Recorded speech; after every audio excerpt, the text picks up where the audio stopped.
తార్సువాడైన సౌలు. ఈ వ్యక్తి మనందరికీ బాగా సుపరిచితుడు. క్రైస్తవులైన ప్రతి ఒక్కరికి సౌలు గురించి బాగా తెలుసు. ఈ వ్యక్తి పేరు సౌలు అయినప్పటికీ దీని భావము, ఈ పేరుకు అర్థం ఏంటంటే దేవుని వలన అడుగుబడిన వాడు అని అర్థము. ఏంటది? దేవుని వలన అడుగుబడిన వాడు అని అర్థము. ఇతడు ఒక పరిసయ్యుడు మరియు బెన్యమీను గోత్రికుడు. పరిసయ్యుడై ఉన్నాడు, బెంజమిన్ గోత్రానికి చెందినవాడు, మత నిష్ట కలిగినటువంటి వ్యక్తి ఈ పరిసయ్యుడైన సౌలు. చాలా మత పిచ్చగలిగిన వాడు, మత నిష్ట కలిగినటువంటి వ్యక్తి సౌలు. అంత మాత్రమే కాక గమాలియేలు అనేటువంటి గొప్ప వ్యక్తి యొద్ద శిష్యరకాన్ని చేసినటువంటి గొప్పవాడు సౌలు. ఇంకా చెప్పుకోవాలంటే ధర్మశాస్త్ర అనుసారి, ధర్మశాస్త్రమును అనుసరించినటువంటి వ్యక్తి ఈ సౌలు. రోషానికి పౌరుషానికి ఏ విషయంలో తగ్గే మనుష్యుడో కాదు. రోష పౌరుషము గలవాడు తార్సువాడైన సౌలు.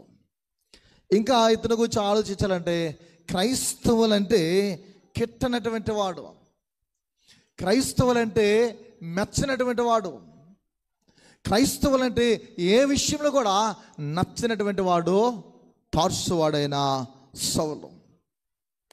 యేసుక్రీస్తు అంటే ద్వేషము, యేసుక్రీస్తు అంటే నచ్చని వాడు తార్సువాడైన బెన్యమీను గోత్రానికి చెందినవాడైన సౌలు.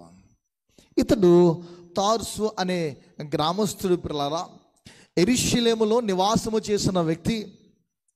దమస్కు నగరంలో ఉన్న క్రీస్తు బిడ్డలను, యేసుక్రీస్తునందున్న మార్గములో నడుస్తున్న వ్యక్తులను, ఆ బిడ్డలను చంపడానికి, హింసించడానికి, బాధించడానికి బయలుదేరుతూ ఉన్నటువంటి సిచ్యువేషన్ అది.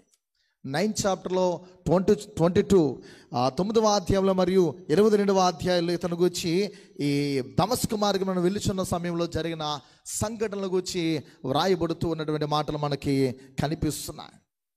యేసుక్రీస్తు యొక్క మార్గంలో ఉన్నవారిని ఒక విధంగా హింసించడానికి, చంపడానికి బయలుదేరిన వాడు.